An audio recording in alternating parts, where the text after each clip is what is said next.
You know it's prep time if I start playing solitaire on my phone. Yeah, but you don't even play it. You just click the buttons. No, I play the game. That's how you kind play of, yeah, but you don't like. You play and put the cards. No, I know, but you don't really play. Like you got to play the game. You got to look and actually fit. You just tap the thing. Tap. You play it. You know how you play solitaire? You play solitaire like a 70-year-old smoker at the casino and sitting at slots. Just. Boom, boom, boom, boom, boom, boom, boom.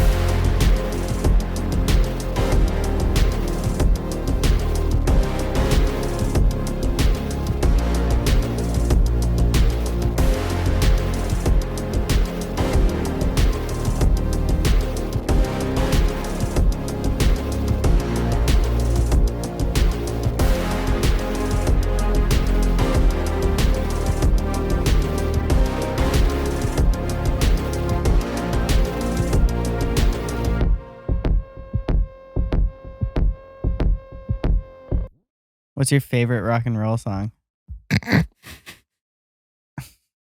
He literally hates when I do this. It's also because it's such a boomer question. Like you're why can't you just like open your mind a bit and just be like, oh, I like this one? Like, why can't you just ever answer the question? Opening my mind is uncomfortable. My favorite rock and roll song. I don't know if you like something by Zeppelin, probably. Yeah, okay, that's a good answer. Is it? Yeah, was that so hard? You could have just before all the like pulling teeth, you could just. You got to make it dramatic.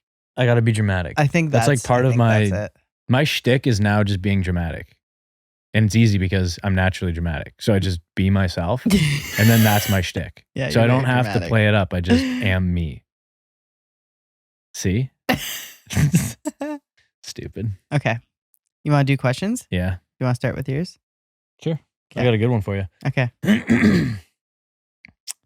How do you guys, this is from Kendall.fit. Shout out Kendall. Hi, Kendall. She's been doing posing with Sam. Yeah, she has. She's awesome. Yeah, she's a beast.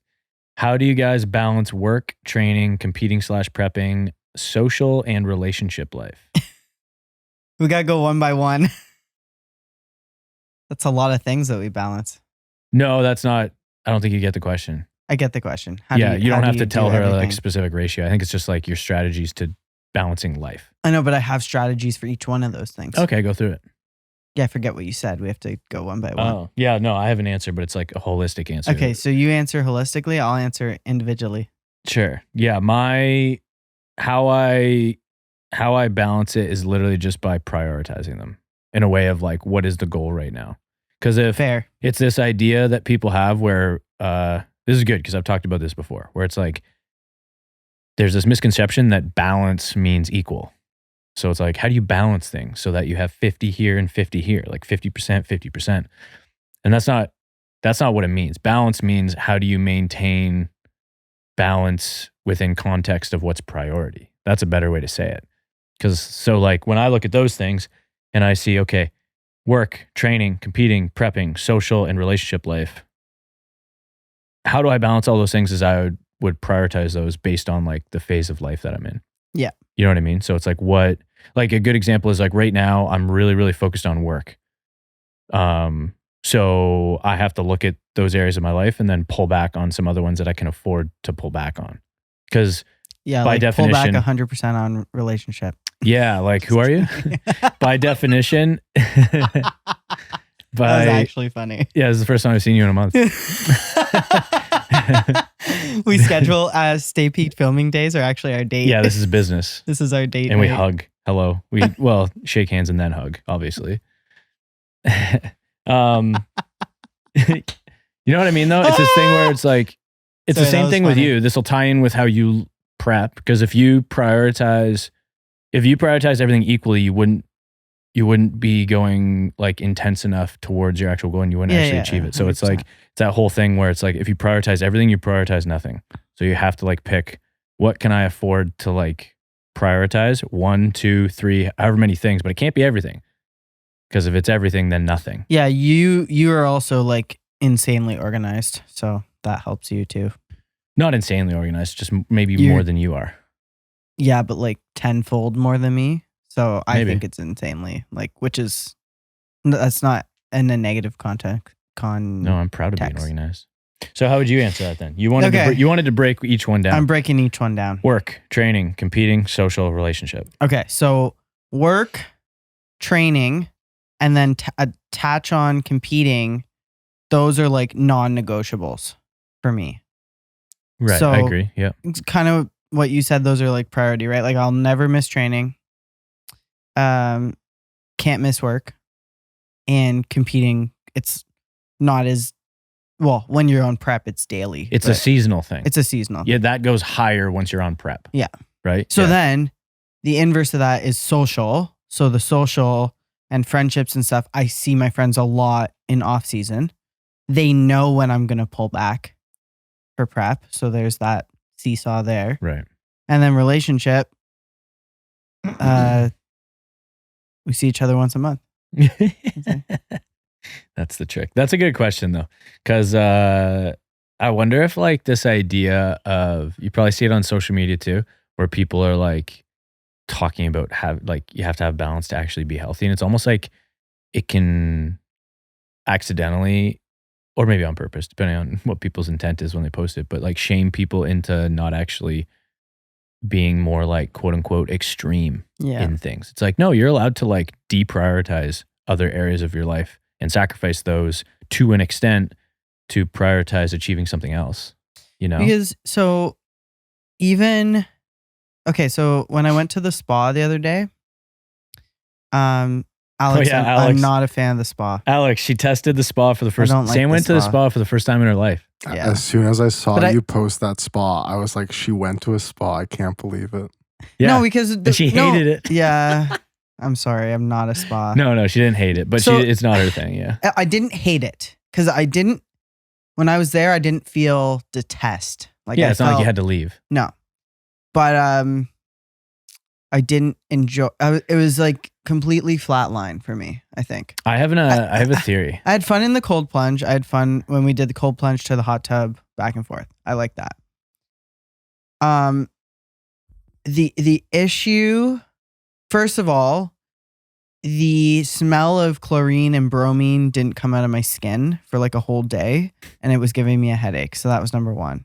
Like if you're going to a private, someone's cold plunge in their backyard, like we want to do with Alora, it's not going to smell like that. So I'm going to like it better already.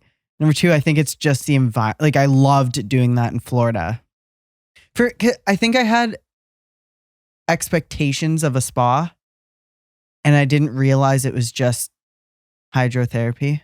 You know what I mean? Like if I'm going for a spa day, I want nails done, hair done, wax me. Right. Like I almost want just like a makeover. The full package. Yeah. And then I'm picky with massage, right? Yeah. So I want my massage RMT. So I don't know. I'm just too picky. Basically, there's a long way to say that, Alex, you'll be coming with me to the spa because Sam won't join me. I said I would give it another try with you. I think it's just because you didn't pick the right spot. Like it's not like the spa was beautiful. No, I mean not the spa, but the services you got at the spa didn't align with your expectations of it. Fair, yeah, but I didn't want to pay for the massage. True. And as well, on top of that, I'm on prep, so they all had a beautiful dinner after, and I left. Yeah, that alters it. It alters it, right? Yeah, like if I'm like, oh, okay, I can enjoy this, and then we're all gonna have a nice meal, all the girls. Better test for you is doing that in off season. Yeah. So we'll do it on off season. Yeah. That's not a true assessment. No, it's not a true assessment. There we go. So that's Sam's spa assessment, part one. We'll do a part two. I brought that up for a reason. We'll do a part two just to talk about it. No, part two in July. No, I had a point about balancing. It was something to do with balancing. Oh. You missed it. Okay. We'll come back to it. Okay, we got another question. What's the first area you guys put on the back burner when life gets busy? Oh, that's good. Yeah, unfortunately, social for me. Yeah, probably same for me. Yeah. Yeah, probably same for me. Right? It's yeah. That's probably that's probably the most common, right, for people? Yeah. Yeah. But and also like if we're in a season of building and stuff, like I don't know. Well, at this age, I feel like that happens. Because relationship stays up there. Training we won't miss. No. Work we won't miss. Work we won't miss. And I won't. And usually it'd be one of those 3 that we're focused on. Yeah. Improving. And I won't miss competing. So then it means it has to be, but then it means like competing or prepping, like specifically the season of competition, that would have to decrease, or like you're in prep right now, that's now taking a priority slot. So it means social's the one left that would have to go down. But luckily, like when we travel, say when we go to Freebird or something, that's kind of a little hit of social. Yeah, you get the social at the gym a little bit. Yeah. So if you really want to hang out with me on prep and I'm really in a great mood, ask to train with me at a cool gym. And that's a social hit. Or I'll reach out to someone. Like I've been really enjoying training with Lindsay. Nice. It's good. So now she's doing exams. Good luck, Lindsay. You'll be done by the time you hear this. Next question. Those were good. Thank you, Kendall. Kendall killed it. Yeah. I like Kendall a lot. Oops. That's not it. All right. That was a reel you're going to send me. Yeah, we're going to watch that after. Okay, questions. I'm going to cry. Will I cry watching the reel? Yeah, it's pretty. Alex, how good would that be if I cried on the podcast? Views.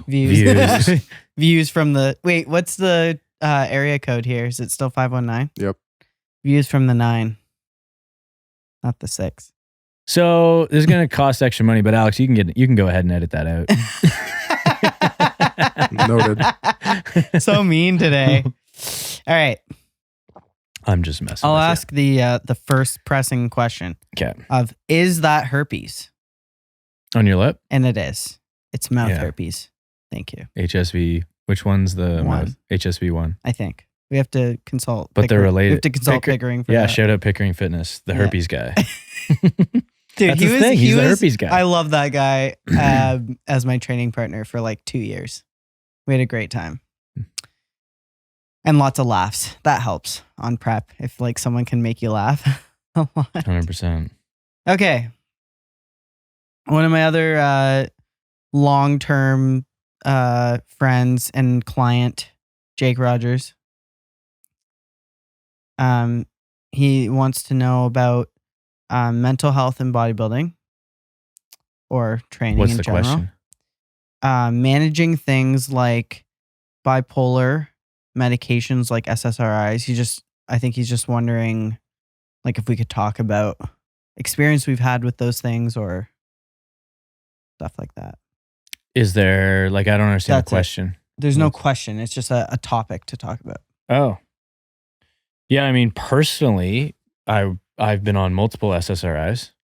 So it didn't really affect my training though. It didn't? And I wasn't competitive when I was on drugs. So yeah, no, it didn't affect training at all that I can recall. Did you feel like it didn't affect that much, to be honest. Like it was mildly sedating. Yeah. But like it really wasn't anything crazy. The SSRIs, what I would have told you back when I was taking them would have been, so I was on Zoloft, the most recent one, and then the first one would have been venlafaxine, Effexor, yep. And the thing I would have told you back then would have been, I don't feel anything when I take them. I just notice when I come off them. Okay, yeah. Yeah. Yeah. You just start getting weird. You just feel weird. Yeah. You just feel weird. Yeah, because it messes with your neurotransmitters. It's messing with something, that's for sure. Yeah. Oh yeah, definitely. But I didn't notice it affect training. Like it numbed me a little bit, I guess. So now looking back, I'm like, I guess I couldn't really feel joy very well. When you were on them though, you were also like very neurotic with writing down every single thing you did in the gym. Yeah, so but that followed but that also followed a journey of like that could have been related, but like that also followed like a journey of personal development anyway. Yeah. Do you know what I mean? Yeah. So I don't know. Like that's good. That doesn't mean the drugs made me neurotic. It's like I've been neurotic my whole life, you know. You're less now. I haven't seen you right, but a lot of things have changed, right? Yeah, so just saying it's the drugs wouldn't really. Fair. I wouldn't credit the drugs with that. Yeah. My ex didn't deal with bipolar, but dealt with depression. And there was, when it got really bad, like you have episodes, but you won't miss training. He missed training. Right. Like he didn't leave the house. And like, yeah, that's brutal. and like, that's like a pro bodybuilder. Mhm. So, which then he'd realize he'd missed training and then he got more depressed. And then it was just a cycle. That's how I knew. That's how I not knew, still know. Yeah. It's like if I go through a depressive episode, I know that I can't miss training because I'll 10x the way I feel. Yeah. It'll be way worse. Yeah. It'll get 10 times worse Yeah. if I miss training. So I just go, hate my life. If the training sucks, whatever. It could have been, I just know that I at least keep myself at that level. Yeah. By just going to training, I can Exactly. maintain It's this like- trajectory. Yeah. So. Because it's pretty much guaranteed for me to get worse if I miss training. You know, I'll push a training session a day or two later. I'll do that, but I have to get all my training sessions in. Yeah. 100%. Or I'll Have you switch up with- the training. Like I'll modify the training for the day if I have to too. Yeah. Mm. Yeah. You'll like, even if it's like one day you're like, the only thing I can fathom is going into rip arms or something. Yeah. Yeah. Just adjust. Right. I think you should talk about your recent discovery with your training. Like how, like, well, the other day you got a sick pump, right? We've discovered now you training on a very empty stomach has been a lot better for your training. Which Yeah, then, I think that just has which to do with then digestive has been stuff, better right? for your mental health, Yeah. Yeah, 100%. right? Yeah. So I think that's a positive. Yeah. But we got one more. Okay. I'm gonna ask you this initially as a powerlifter, and then I'll answer it as a bodybuilder. So, let's say the title is prep. Okay. Best ways to get through it and the hardest parts. So answer that as Powerlifting prep isn't hard. it's not hard. No. Okay. What if someone thinks it's hard? Like there's for sure aspects about it that are hard. Yeah, I mean, I guess it's hard, but it's like it's not hard relative to like normal life stuff. Okay. You know. Yeah, I don't know. Like it's Okay. So no hardest parts. That's no. I mean, like it becomes mentally and physically taxing in the last few weeks of the prep, I guess. And like you have to prioritize it, which means you have to again pull back on other areas of your life, like we talked about already. So like I guess that could be hard, but like how long are you even prepping for? And like assuming you're not aggressively dieting, like weight cutting, then yeah. it's really not very hard. Okay. Yeah, it's just not hard. Like, and it doesn't mean that it's easy. That's not what I mean. I just mean that it's like, I don't know. It's hard for me to like take it super serious because it's like, not to take the prep serious, but I mean it's hard to take because it's like signing up for a powerlifting meet, and if you find it really hard to prep for that, it's like, don't do it. Like it just doesn't matter that much. Yeah. It's not. Do you know what I mean? Like lifting weights, competing in powerlifting, competing in like sporting endeavors, period. It's like these are all ways to like enjoy the existence of life, Mhm. you know? And like to develop yourself personally and develop character, and you can learn lots of lessons, I guess, about life through that process. But like you could do that with a million different things. Like you don't have to do a powerlifting prep to do that. So if it's like really hard, like you're finding it, I don't know, like good example is like, maybe a decent example is like I signed up for a meet in February and I'm going to pull out of that meet. I'm not going to start my prep for it because I don't enjoy training. Like Mhm. training's in like a weird space for me right now. So like, yeah, probably not a good idea to go into a prep not like hating training. Then like that prep is going to be, you know, it's going to be very hard, I guess. It'll probably be that experience for me. And it's Mhm. like if lifting weights to compete at a show that doesn't really matter, at a, you know what I mean, at a competition that doesn't really matter, I'm just doing it to, you know, PR and get better, then I don't need to do it. Like it's just, you know what I mean? It's not worth it. It's really not worth it. Your mental health and whatever else. It shouldn't be that hard. I think it's way different than someone at your level that's going for a pro card, which is a very specific and elite kind of achievement in a very niche sport that requires, now you have dieting, you know what I mean? And chemistry as a part of like achieving that goal. So there's a lot more, and duration. It's not only more intense, but it's also, you have the endurance of it. Like it's a longer time horizon. Yeah. 6+ months potentially. And like doing that, I think is like, that's way harder. So. Okay. So give me one way of, if you had a powerlifting prep and you I didn't answer the question at all, did I? Didn't answer. How would you get through a hard powerlifting prep? Quit. Okay. Yeah, and people probably wouldn't like that answer, but like if you come across a speed bump, then like work with your coach to figure out how to do that. Because if your goal of like competing in the meet is a high priority for you, then yeah, get over that speed bump and find a way to troubleshoot around it. Because you're gonna have barriers that come up. You're gonna have challenges. So I'm not saying you should quit at any time you have, a small challenge or obstacle come up in the prep, but you do need to assess and establish like how important powerlifting and that meet really is for you. And then, you know what I mean? Mm-hmm. Yeah. No, I think it's a good answer. That's how I would approach it. So yeah, bodybuilding prep's like way harder, but that's because of the diet. It's mostly because of the diet. You have to be on 24/7. But that's the one. It's the diet layered over top of duration. Yeah. It's not a 12-week prep. Yeah. Right? That's it's true. half the year or more. So yeah, so that's the hardest parts then is duration and the diet, and best ways to get through it. Grow a backbone. No one's making you do this. So once again, if it's too hard for you, you can quit anytime you want. I find a lot of things is just like the mental knowledge that it's going to be hard. Like just keep reminding yourself that, like, this isn't going to be a walk in the park. And then keeping yourself preoccupied. As I get leaner and leaner, Alex, you might experience this, but you might not. I think it's like when I'm getting to the stage, my brain feels like just very bored. I think I've talked about this.